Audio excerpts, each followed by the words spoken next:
Good evening and welcome to Wednesday Night Live. I am Maureen Hoyt, former Minister Emerita of the Granada Hills Center for Spiritual Living. And joining me tonight is Reverend Nancy, as always. Her wit and wisdom come through quite lovely. For those on the live stream, welcome wherever you are around the world. We are a small but mighty group tonight. And as many of you know who always attend this and watch it on the live stream, our call to service is called Lighting the Flames of Faith. And we perform this ceremony to promote the universal consciousness of life, which acknowledges that all peoples, all faiths, all sentient beings come from that one great universal presence, which we call Spirit. Fundamental to this truth is the unifying nature of all religious thought and experience, which we honor here today. As Reverend Nancy lights the first candle, it is for the Tao, honoring the universal path of harmony and equilibrium, the natural way. The second candle we light for the shamanic traditions, honoring the beliefs and practices of all indigenous peoples, the way of primal spirituality. The third candle we light for Hinduism, honoring the path of knowledge, action, and devotion. The fourth candle we light for Judaism, honoring the ethical path of living by sacred law. The fifth candle we light for all forms of Buddhism, honoring the Four Noble Truths and the path of compassion. We light the sixth candle for all forms of Christianity, honoring the Christ consciousness as the path of love. We light the seventh candle for all forms of Islam, honoring the path of submission to the will of God as the highest calling. The eighth candle we light for the universalistic religion of Baha'i, honoring the path of unity and peace. The ninth candle we light for all forms of New Thought, honoring the metaphysical path of mental healing through the practice of universal spiritual principles. The 10th candle we light for all those who are as yet unaware of the power and presence of Spirit in their lives and for the space we hold for them at our center and in our hearts. And as Reverend Nancy lights the healing candle, please put silently into the light the names of anyone you wish to have experience the healing flame of God's eternal love.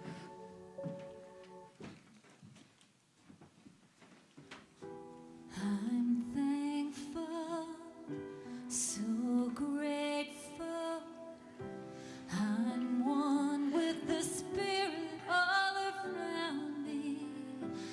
I'm thankful, so grateful. I trust in God. I surrender. I surrender.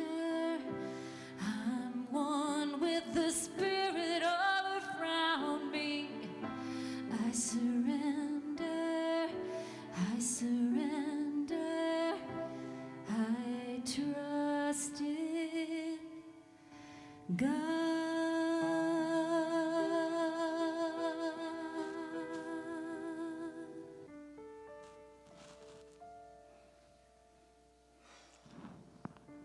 So as we express our appreciation for the opportunity to look within, to know and understand that as we explore the truth, that which we call the truth, and relate to it according to where our heart is, we allow ourselves to experience this time together, knowing that each person brings something that is rich and really enhances the ability to live life from within with an open and receptive heart. Knowing this and knowing that there is that infinite presence that guides and directs us as we step into this experience this evening. So with love, acceptance, we say thank you. And together we say, And so it is. So, announcements for this evening. As always, we have a practitioner that is available online at csl.gh.org. And so if you want someone to help you step into a greater expression of who and what you are and bless them at the same time, call a practitioner. Or go online and find a practitioner. Tomorrow, Thursday, March 5th, at 11:30, Nancy resumes her Tai Chi classes. So we invite you to come and increase your flexibility. On Wednesday, March the 11th, at 7 p.m., we have Taze's meditation takes place. And this is so much fun to just sit there and just be still together and think about the wonders that's in our hearts. And that's going to be facilitated by, I started to say Reverend, by Catherine Hack. We call her Kitty. So join us tomorrow night. Yes, that's next week. Next Wednesday. March the 15th, our CSL annual membership meeting takes place, and we want all of those that want to participate and help us step into this journey to gain a new minister, a new leadership. So join us on March the 15th at 11:30, and we're going to have a catered lunch afterwards to say our last goodbye to Reverend Mike. So join us. March the 17th, one of our newest practitioners, Myrna Morales, is starting her class on spiritual economics. And considering how economic things are going right now, I think it'll be an excellent class for anybody to join. It's going to be online and in person. And she's not only going to have it on the 17th. The 17th is going to be in English, and on the 18th it's going to be in Spanish. So join us for that wonderful opportunity to step into a greater expression of living from the source itself. And that's the end of our announcements. And thank you. And now we will start our discussion. Yes, we will start our discussion. Nancy did this for herself, but she did it for me by osmosis. Feeling organized and directed is creation. I mean, seriously. We both love this because last Sunday I was supposed to meet my son at my house, not knowing that he brought his girlfriend with him. And I wasn't there to greet them, so all he did was leave my indigenous honey that he picked up for me on the counter. But they both came in my house, and I've been feeling ashamed all week long because talk about being disorganized. Whoops, I forgot to turn my microphone back on, so maybe nobody needed to hear that but me. Anyway, so how about we start with that then? Who's got the microphone? She who has the microphone in her hand is the first to speak. Feeling organized and directed is creation. Oh, wait. Feeling organized and directed is creation. Actually, feeling is creation is really what they added the organized and directed, but the one sentence is feeling is creation. Never mind, it's just the editor in me. Okay. I know. Mind must know all things, being omniscient. Hence, whatever is, mind knows, and mind is the principle back of all treatment. Treatment is enforcement of principle. The words, thoughts, phrases, and statements are the way in which one makes known one's feelings of the divine allness at any particular time. So pass the mic. Thank you. Mind comprehends everything. Mind is at the center of man's body and at the center of his affairs, and comprehends both body and affairs. We are to demonstrate that this comprehension is perfect, harmonious, whole, prosperous, happy, complete, and eternal.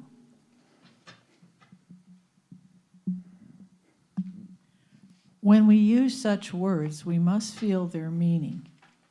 The feeling without the words may have a meaning but no direction. And meaning without direction will produce no creation.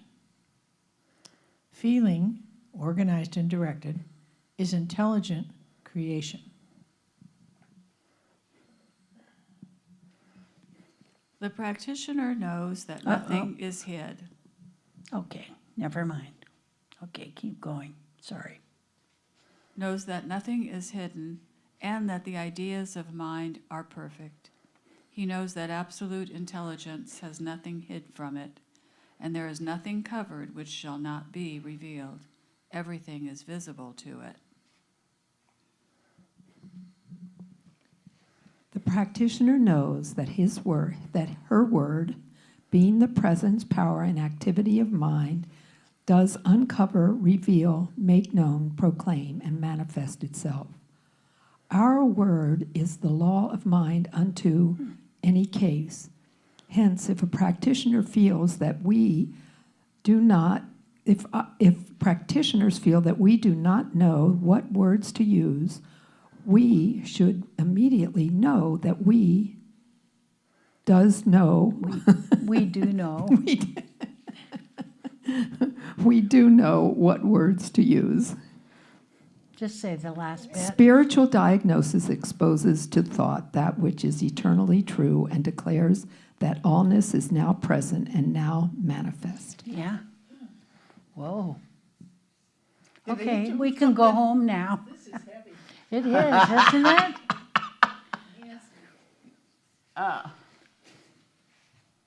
Mary Jane, what were you getting ready to comment? Pass the microphone, please.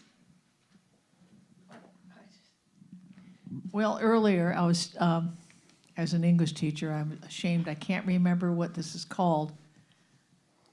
Maureen, you may know. When you have feeling, comma, organized and directed, is creation. Mm-hmm. That, I'm trying to think of what we name within the commas, is describing the subject more. Yes, absolutely. And there's Yes. a name for that, and I can't Yes. think of it. There is, well, they're actually adjectives. Yeah, they are. Organized and directed are adjectives to the word feeling. Right, but there is a phrase that describes that as. Well, they would, if he put organized and directed in parentheses, it would be a parenthetical within a sentence. Yeah, but there's That still may, something that may else. be not the answer you were looking for, but I can't read your mind, unfortunately. It's like, I think it begins with an A. Anyway, okay. So when I saw feeling is creation, so the organized and directed is at the mind? Mm-hmm. Okay, because I'm a feeling person and I get waylaid a lot of times with my feelings. You So know, I what get off he's center. talking about is feelings, organized and directed feelings. It should actually say our creation. Okay, but he doesn't say feelings, he just says feeling. So that Okay. presumes that God, when you're doing a spiritual mind treatment, God does not necessarily hear the words. God hears the feeling behind the words. And however much invested you are in those feelings is to the degree that you will actually demonstrate what you are doing spiritual mind treatment for. Okay, because further, the part I read, when we use such words, we must feel their meaning. So we use the mind expressing the principle or whatever it is that we're treating, and we have the feeling behind it of knowing and believing, or how, is that what I would say? I'm not quite getting what your question is, huh? Well, we use the words, the mind, the science, the words to treat, and then we are additionally responsible of having the feeling behind it. Now, would that be knowing and belief? The word belief is probably not something we. But you know, if you think about it, when you feel like you want something, or you need something, or you think something, or you see something, or you respond in something, you feel like you ought to respond. So that feeling, directed, you speak the words.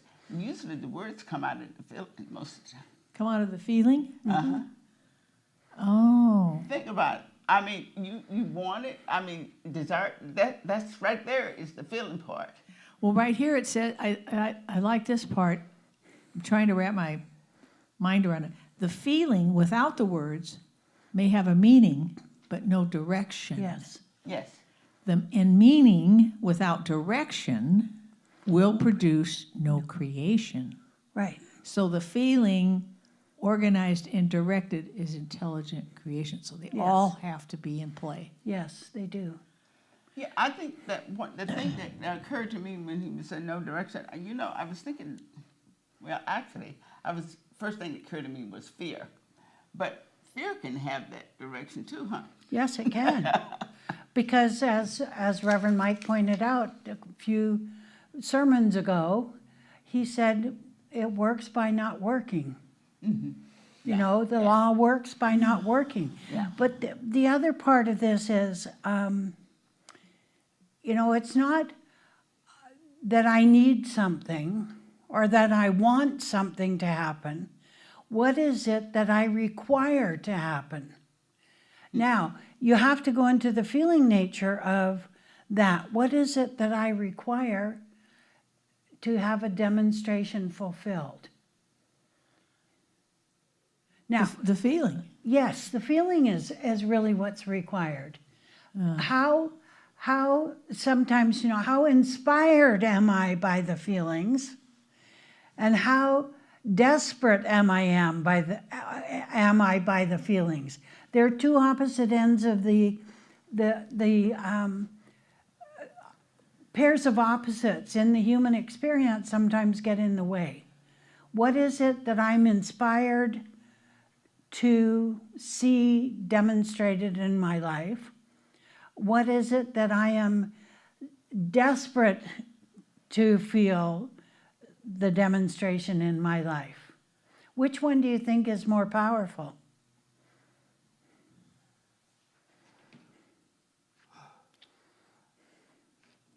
I don't think I understand what you're asking. What? Do the first one again. Yeah. You have this one, and then you have the desperate. Well, because a lot of people do treatment out of desperation. They do. So that's not They organized and do. directed. That's not what he's talking about here. He's talking about the feelings that are so clear as we're doing the spiritual mind treatment that we walk away knowing that the demonstration is imminent. Yeah. But desperation causes, you know, the idea of doing a treatment from a place of desperation. Am I going to lose my house if I don't demonstrate enough income to pay the mortgage And I that feel month? there's fear in that. Yes, and Yeah. that's what Nancy hit on too. Yeah. And I was interested in why Nancy chose this. What attracted you You to really this? want to know? Because I feel like sometimes when I want to go in a direction of letting go of, I have to say more than, I'm feeling a little anger and hostile about a certain thing. and then telling yourself that you know that your own consciousness brought. I feel like my own consciousness brought it to me. All right, so I'm going to let that go and move on to know that I don't need to stay in that. So, Do you want to use an example? I'm trying to use an example without giving away too much of my. Anyway, if I'm sensing that anger and stuff, and I'm trying to go into a different direction where there's harmony and peace, if I just try to push that anger aside, and then go in this harmony and peace, where do you think that so every time I get there, little things would bring back that anger and that upsetness right back into the picture instead of me going harmonious. So this thing is telling me that if I don't deal with this feeling part of the anger, then I'm going to keep demonstrating the same thing. Yeah. Now, what occurred to me is, after I read this, is that maybe I need to focus on another thing to get my consciousness in a different direction and feel the harmony and stuff, and then address the I mean, issue. approach it from a different angle. Yes. But I think the most. I also know that sometimes the practitioner needs treatment. You know, I need to treat those parts of my life experience that are incongruent, because there's a sense of separation. When I do a treatment for somebody else, I can see clearly that demonstration taking place. But sometimes my perceptions get in the way of my demonstration. You know, it would be a case of, well, this never happened before, or all the excuses that we use for not accomplishing something. I'm too old. I don't have enough education. You know, all the things that get in the way of demonstrating something, not sort of like in spite of our limitations, moving beyond the limitations, dealing with the anger before you can convey as Nancy said, a peace and harmony toward whatever is the outcome. Because I have watched, and she's right, I have watched clients demonstrate the same thing over and over again, disguised in a different costume, because they haven't dealt with the issue. And you keep attracting the same. With this person, and then you go with this person, and then it's with this person, because that feeling has never been changed. Yeah. Shifted. And Nancy, what were you? Well, let's see. I kind of don't think this articulates it very well, to be perfectly honest with you. But he gets to it. I just think sometimes, I think that when we feel anger, like you were saying, if we stuff it instead of really truly releasing it and being able to transform it in ourselves, it's still there. And and then when we're coming from that point of view with our treatment, it doesn't. That's probably why it doesn't. Possibly why it doesn't work. Okay, so let's go to Eckhart Tolle for a second. Mm-hmm. He says in A New Earth on page 95. No wonder it hit me like a brick wall. But he says, don't ever say I am angry. He say I feel angry and then investigate it. But most people just feel angry. I feel angry. I feel angry. It's a repetition thing. They haven't taken the time to investigate why they feel angry. That's what I'm saying. And a why question is a heart-centered question. Remember that.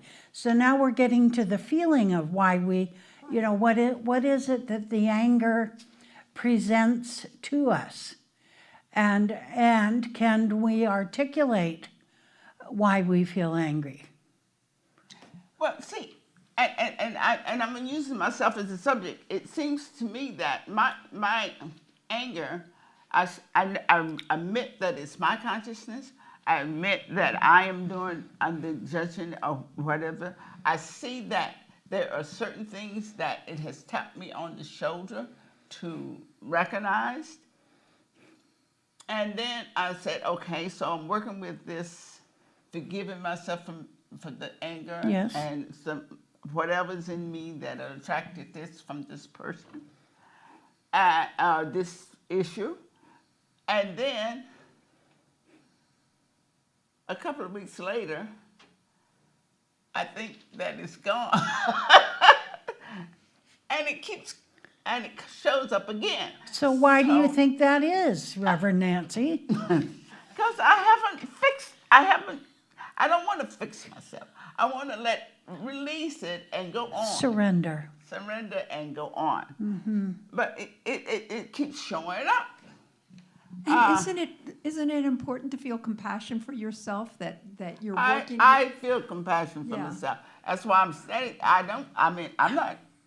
I feel like I'm sitting here talking about it to the public. That I don't think it's. I really don't feel like it's nothing to me because most of the time I'm pretty joyful and happy and peaceful, and I find a whole lot of things that I love in life.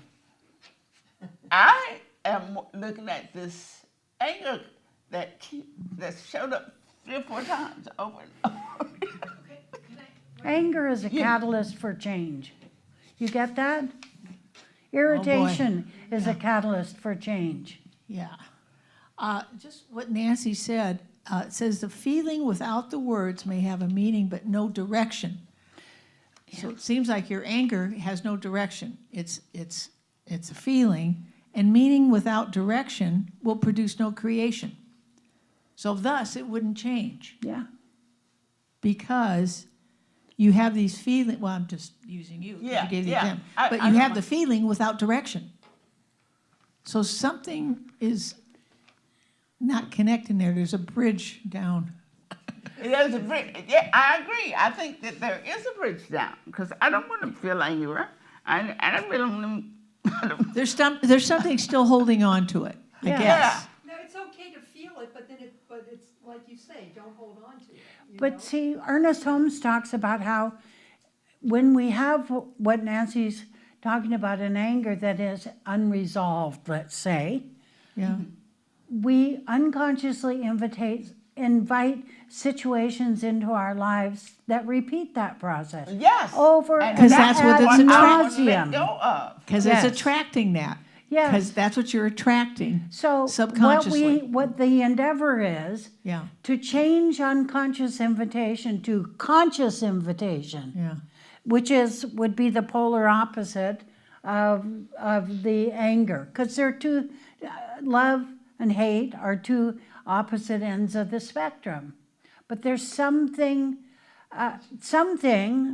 that when I feel angry, I really do need to investigate it, because what is that all about? You know, what is the anger? Or Ernest goes to fear, uncertainty, and doubt. He says we get angry when we feel fearful. We get angry when there's uncertainty. We get angry when there's doubt. Because anger, you don't have to identify what the fear is. You don't have to identify what the uncertainty is. You don't have to identify what the doubt is. You get to just feel the feeling. Well, that doesn't work for spiritual mind treatment. It doesn't work for prayer, and it's not. It's very often the thing that gets us into trouble in our relationships with other people. You know, it's not just a singular thing. Anger is never about me and my, what happened to me. It's about the behavior of other people sometimes. And we feel like, if we could just fix them or change them, but that's not what we're here to do. Totally about us. Yes. Well, it says here, the second to last paragraph at the end, thinking of Nancy's example, that hence, if a practitioner feels that he does not know what words to use, he should immediately know that he does know what words to use. So I'm wondering if Nancy changed up her words somehow. Maybe. So can I use an example? One time, years ago, before the integration, I was at a Silomar for the annual conference, and things got quite contentious in the meeting, the general meeting at the conference. And one of our ministers got up and gave the angriest treatment I've ever heard in my life. And I thought to myself, now how's that? I was probably a fairly new minister, and I thought, now how's that supposed to work for the rest of us? You know, instead of taking us to a different level of peace and harmony, it just provoked even further anger among the people who were there, because the way she spoke was like an angry treatment, like straighten up and fly right, straighten up, get your act together here kind of treatment that was admonishing. And that's, you know, that's the last thing when I want to hear when I'm suffering myself. I don't want somebody to wag their finger at me and to make me feel even worse than I already do. So can we say that she was feeling and it wasn't organized and directed? No, that's exactly right. That is totally right. It was not organized and directed. This is what he's trying to say. You know, how do you go to that peace and harmony and establish a different thought process when you're angry? Nancy, give us the skinny on that. How? I'm thinking about myself too much right now. But when I back off of it and think about what I'm reaching for, which I'm looking at this second sentence, the thoughts and phrases and the statements that are a way in which one makes known the feeling of the divine allness of a particular time. And then at the end of the next paragraph, she say, we are to demonstrate this comprehension in perfect, harmonious, whole, prosperous, yeah. happy, complete, Yeah. and eternal. Yeah. So that's what I'm reaching for. I'm going to It's get on away the from bottom of the second paragraph is what she just said. Yeah. So would you say that maybe demonstrating perfect, harmonious, whole, prosperous, happy, complete, and eternal are easy things to reach for when you're in a state of anger, doubt, fear? Anger is just fear turned inward, you know? Now, what I have been doing is turning my mind towards the joy of life and the beauty of life more. And so in some ways it has helped me tremendous because it has me constantly looking for that type of sense, so that that feeling is the feeling that I have. So in some ways it's been a plus because it's really made me embrace that feeling when I have it a lot more, of being harmonious and at peace and love. So when I think of that, I mean, I spend my energy in that direction. It doesn't cure, but I think that what I was looking at when I looked at it is that every once in a while it comes back. Yeah. And I'm thinking, why am I back on this topic again? I'm sure that happens to a lot of people. Gosh. You know?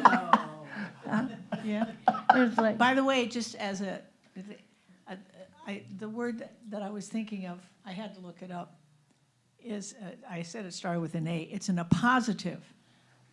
In a positive, when you say feeling, comma, organized and directed. She's going back there. I know. she's forever the teacher. Forever the teacher. So Let Bunny, if let Bunny answer. Let me just finish this. Okay, and a positive is a noun or noun phrase placed next to another noun to identify, rename, or explain it, often used to add detail or combine sense. yes, well, it yeah. very definitely does Yeah. add detail. What is this but- hid thing? This bothers me too, this, since we're talking about grammar. The practitioner knows that nothing is hid. This is Hidden. 1954. It's your turn, Bonnie. You know, maybe hidden hadn't been determined Oh, as a God, word. I got Okay, wait a 3 minute, we're English getting people way here. off track here. But Yeah. I just want to interject one thing here. What Nancy just said is really pivotal about the fact that it sneaks back up on us. When we have not adapted our thinking to an actual reversal of thought, anger, the opposite, to anger is peace and harmony, let's just say, as a for instance. But since the subconscious mind is the storehouse for everything we've ever thought or said in our lives, we may bury a feeling of anger for a very long time until something is triggered. And then it comes back up again. But it comes up less and less the more we deal with it from a feeling organized and directed creation. It comes, it's always going to be there at some level.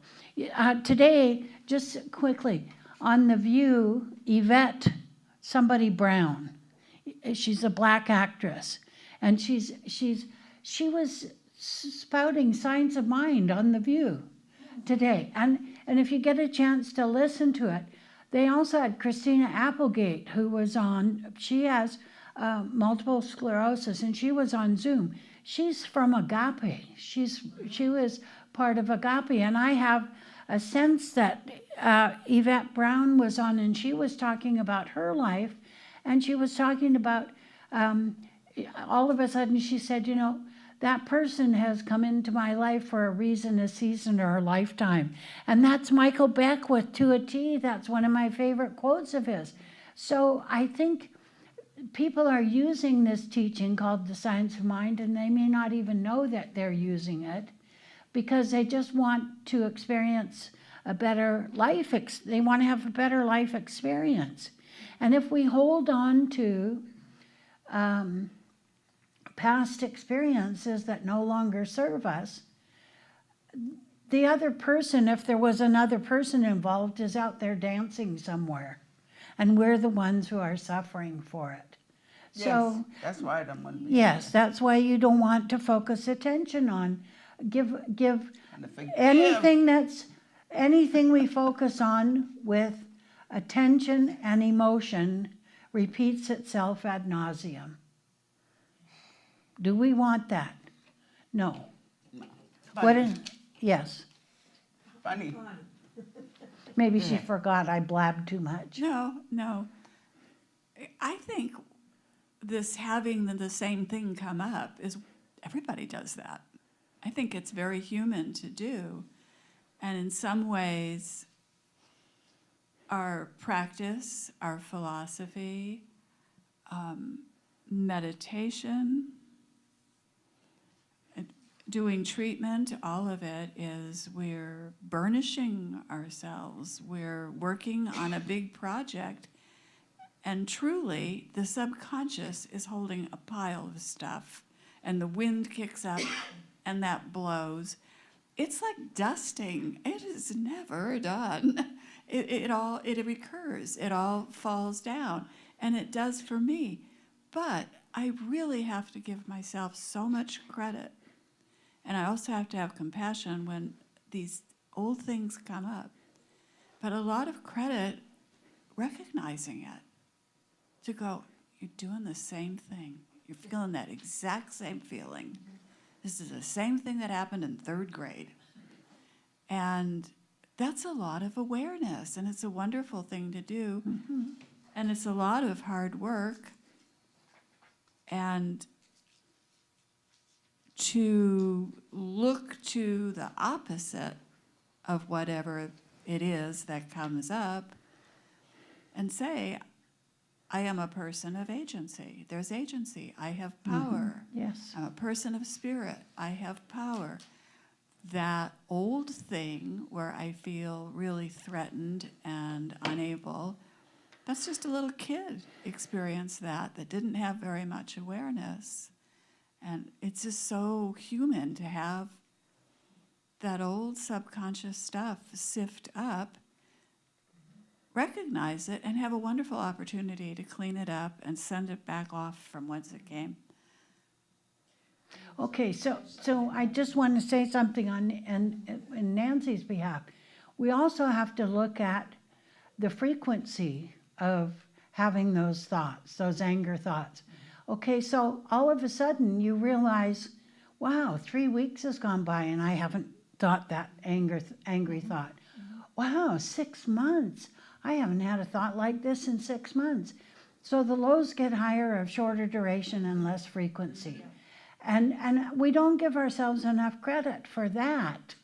But knowing that the subconscious mind is the storehouse of everything, right?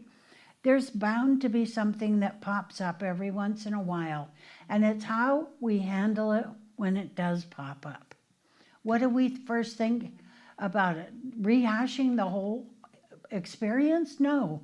We think, wow, what is the resemblance between this and what I'm currently experiencing to trigger that? And when that's what Eckhart Tolle meant about investigate it, look at it from that perspective and see how far we've come, not how, wow, it's still that same thing all over again, Nancy's looking at me. Apparently this is therapy for Nancy tonight. But I don't mean it to be therapy, but I do think that we have to be therapists for ourselves. We all do, don't we? It reminds me, of doing inventory on myself in 12-step. Yes. That Yes. the revealing part, like I'm going off of what you were saying, is that when I first treat it and look at it and all the things that come up with maybe something that happened in childhood, there's all those feelings attached to it. But over time, by keep, recognizing it and treating for whatever it's doing to me today, I do get to a point where I get compassion for that little girl, and I'm not charged by the event anymore. But I can remember the event, I'll recall it, and with distance. So the charge to it is gone. Anger today for me today is issues out there that are going on, like another rise in the gas price today. I left home this morning, it was 4:35, now it's 4:49. So then I get angry at the people causing that. So that's one that comes up with me all the time. So, but our talk tonight is making me realize that that I can treat for that, for me, that I don't have to get charged by it. I can know, like it talks here about, the prosperous, whole, happy, complete kind of world I'm in, really, that the anger is misappropriated to the circumstance. So would it be safe? Sorry, I have to turn. Would it be safe to say that the past is for information only? Yeah. Knowledge, Yeah. and like Bonnie said, to say, hey, that's pretty cool. I've come this far, and Yeah. I've done these things, and I've gone through those things. Yeah, And moving through it. It's built my character. Yeah. Dr. Tom Costa used to say, yea, though I walk through the valley of the shadow of death, I don't have to build a condominium there. Yeah. And seriously, as we progress in this teaching, self-awareness starts sometimes with a little teeny s self-awareness. And as it progresses and progresses, and now I can put a capital S in front of my self-awareness. because it's the way it grows in us, is if we don't know what we don't know, how can we do anything about it? When Maureen and Rev says, in order for us to dismantle our structure of knowing about anything, we have to be willing to bring it up and put it on the table and look at it and say, okay, what's this all about? Not to rehash the past, but what we're feeling in that one moment. And there's a saying out that the past is not a life sentence, it's lessons to be learned, or something like that. Something like that, yes. Nancy, you have something? Nancy? No, this Nancy. So, years ago, in 2016, I was upset about what was going on outside. I don't know if you all remember what happened in 2016, but anyway, and I had Hawking's book by my bed, and I opened it up, and it said acceptance, and that was really helpful for me at that time. Acceptance, it is what it is, and then we move on. And the same thing happened to me in the last day or so, the last two, I have a skin issue. I have eczema that and is that okay to say it that way? Sure. Okay. Sure. I just wanted to say I found my book. Oh, okay, thanks. Okay. But anyway, and yesterday morning, I heard something about resistance, and I realized how resistant I've been towards it. And acceptance. Oh, and I started talking to my body, and I said, you know what, body? If you want to do this, go ahead and do this, but let's try to work it out in a way that every day,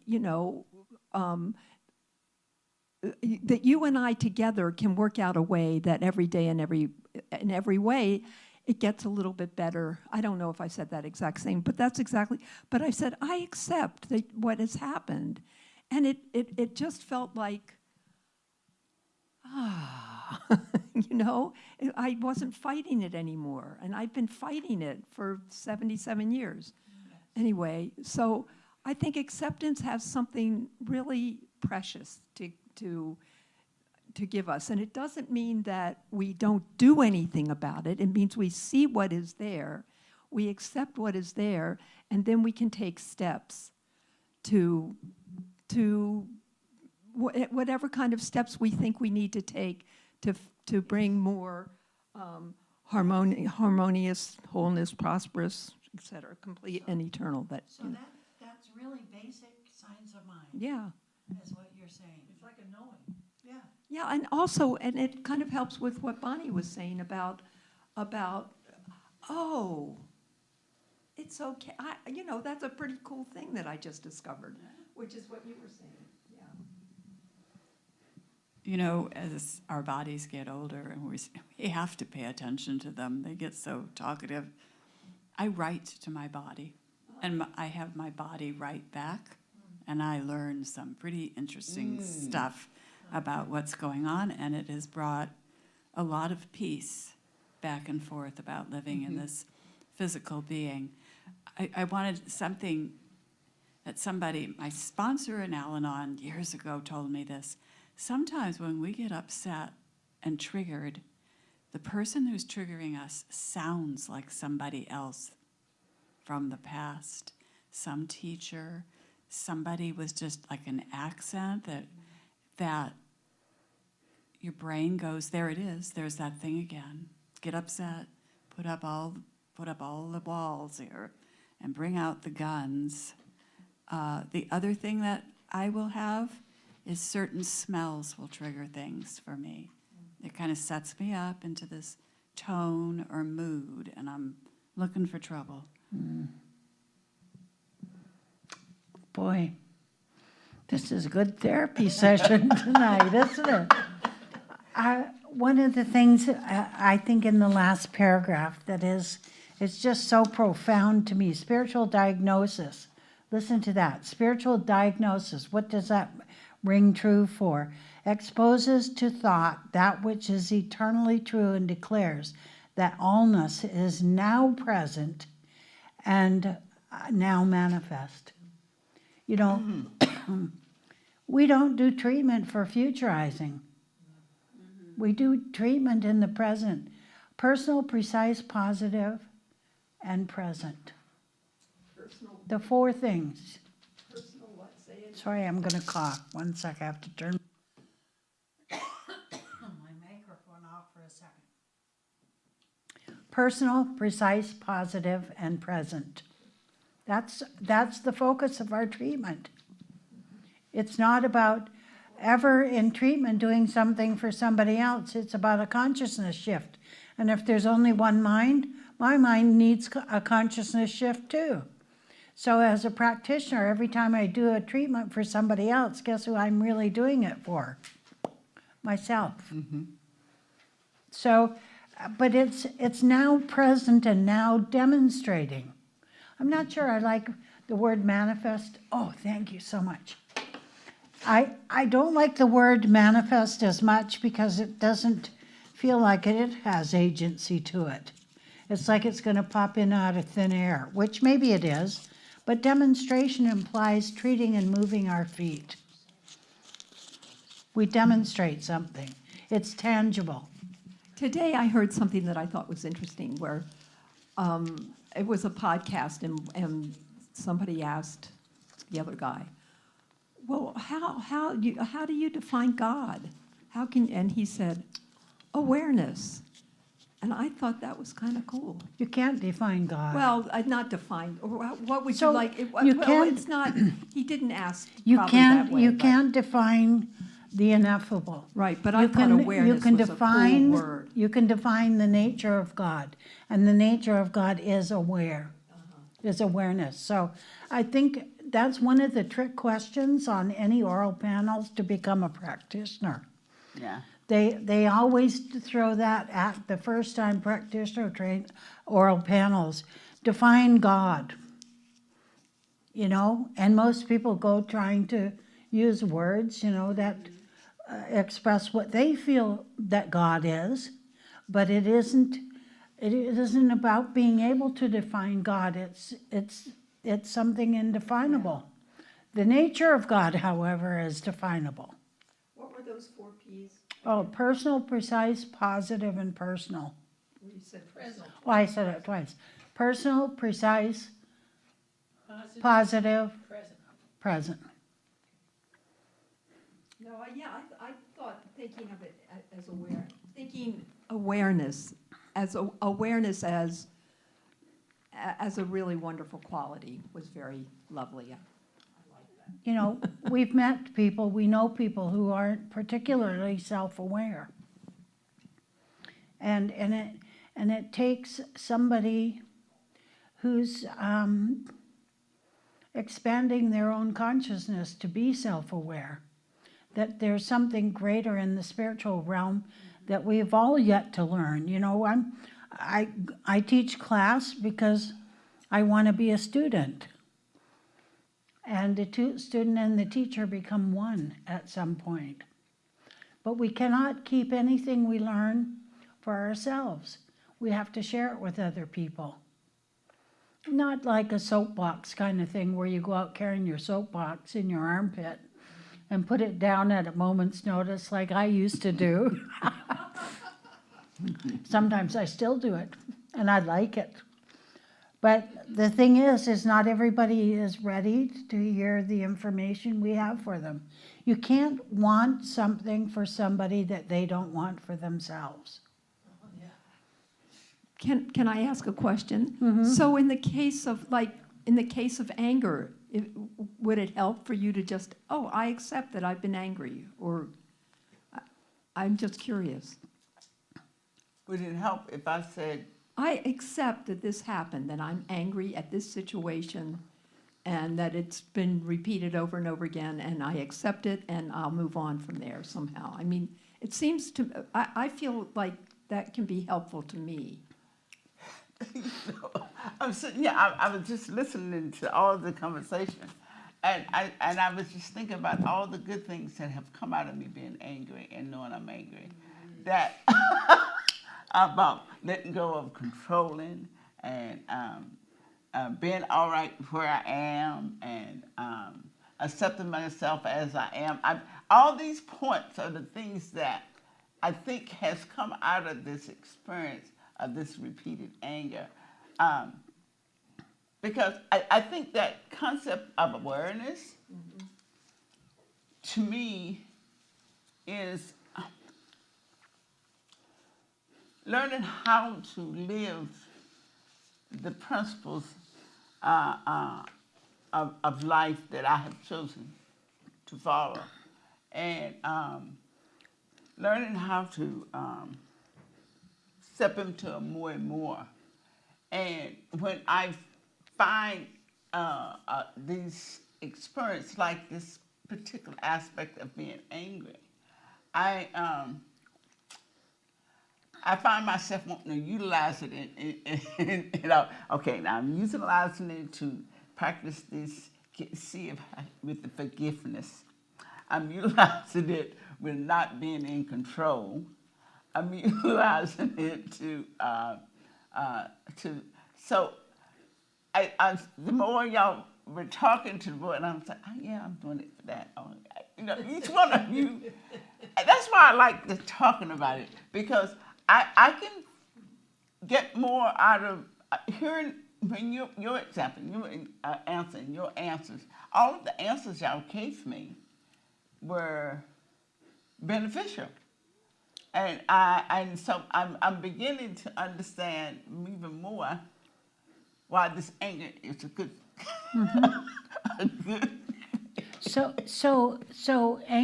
the acceptance, as you said earlier, Like- cannot just simply drop the anger. There has to be some catalyst for change. You know, when we see, and I think for so many people right now, there are opportunities after opportunities after opportunities for us to do something. I told Reverend Mike a couple of weeks ago, I said, I just had a dream last night that instead of being a minister, you ran for Congress. And he started laughing. But he said that wouldn't be the first time somebody has said that to me. That when we become self-aware enough to know that changing behavior changes your whole life, then all of a sudden you have information that maybe other people might find useful. Not that they need it, but they might find useful if they employ it in their own lives. And I think that's what the science of mind is all about. It isn't, people have accused us of being cult-like, but I look up the word cult. It's a group of people who gather for a common purpose. It really has been a nastied word for quite a few years. It didn't always mean that. Sangha would be. That would be called a cult, But what I define a cult is that you can't leave it without being ostracized. No, that's not the basic definition of cult. Well, I just changed it. Okay, well, let's look at it. We could look at it, but we have 1 minute left, and we Yeah, I know was getting ready to Nancy say that we doesn't know. won't go into another room. Nancy can't do a 1 minute treatment, so. I can't do. There's a 30 basket in the seconds. back if you feel like putting something in the basket. That would be lovely. I forgot last week, so that didn't happen. So thank you. Yeah, really, thank you. What a superlative discussion. Very fruitful, and I am very appreciative of each and every one of you for coming and having this discussion with us. And so knowing this is knowing that each one of you go home from this experience blessed and feeling like there is a major shift in growth, and it's going to keep on unfolding as the time goes forth. And for this, we all express our gratitude for each other in love and acceptance, as we say. And so it is. Thank you very much. Not a minute, but 30 seconds. See, 30 seconds. You can do it. Thank you. Thanks, Renzen.